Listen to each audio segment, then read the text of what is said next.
Today I'm coming at you with an EQ tip to give you vocals with cojones. What's up everybody, Will Borza here, the LA recordist. It's the analog vlog. It's a vlog analog.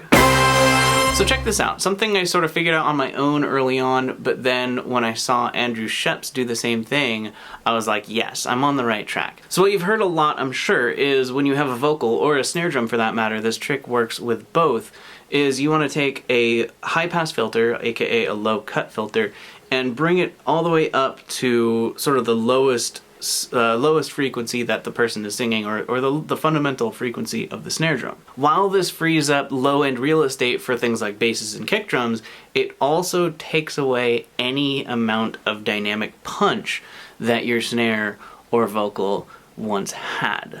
You see, because yes, there may not be actual notes that are happening below the fundamental frequency, let's say below 100 Hertz in both cases, but there is still information happening there.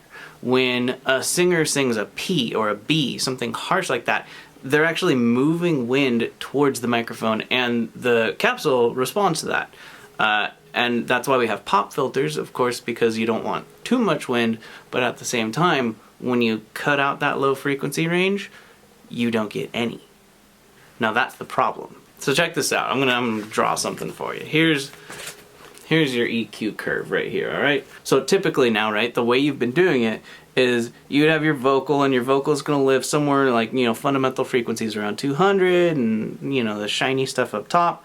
And you would probably do a high pass filter right around there, right?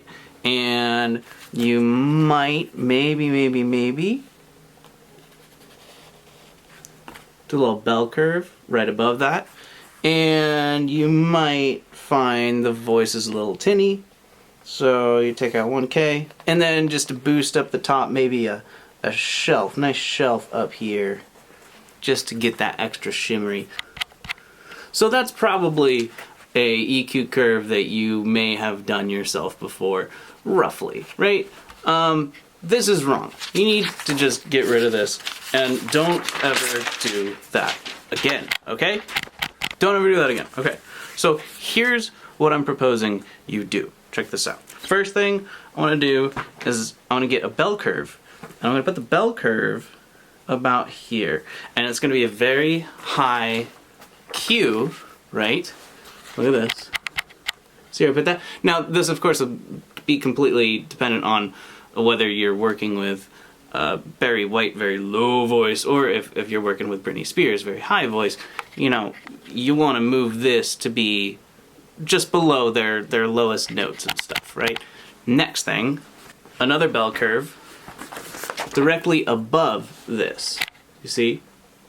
So that's going to reinforce that low frequency, but it's also getting rid of the mud that's going to be occurring immediately beneath.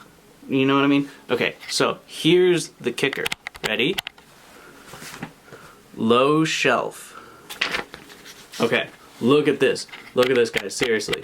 So right there, low shelf on the bottom end of that bell curve, a little dip above the bell curve, and a really sharp drop off right beneath the fundamental frequency of the singer. Also fundamental frequency of a snare drum works the same thing.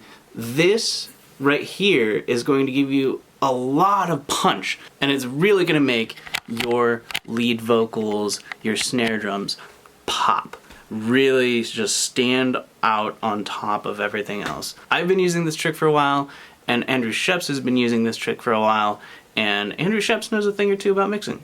So I would do what he does, I would do what I do, and give this a try on your next vocal project. Tell me, report back, let me know if it works for you. I think it's great. Alright guys, hope you enjoyed. I do one of these every day. Sometimes it's not about mix tips, but I make a video every day. So I will see you tomorrow. Peace.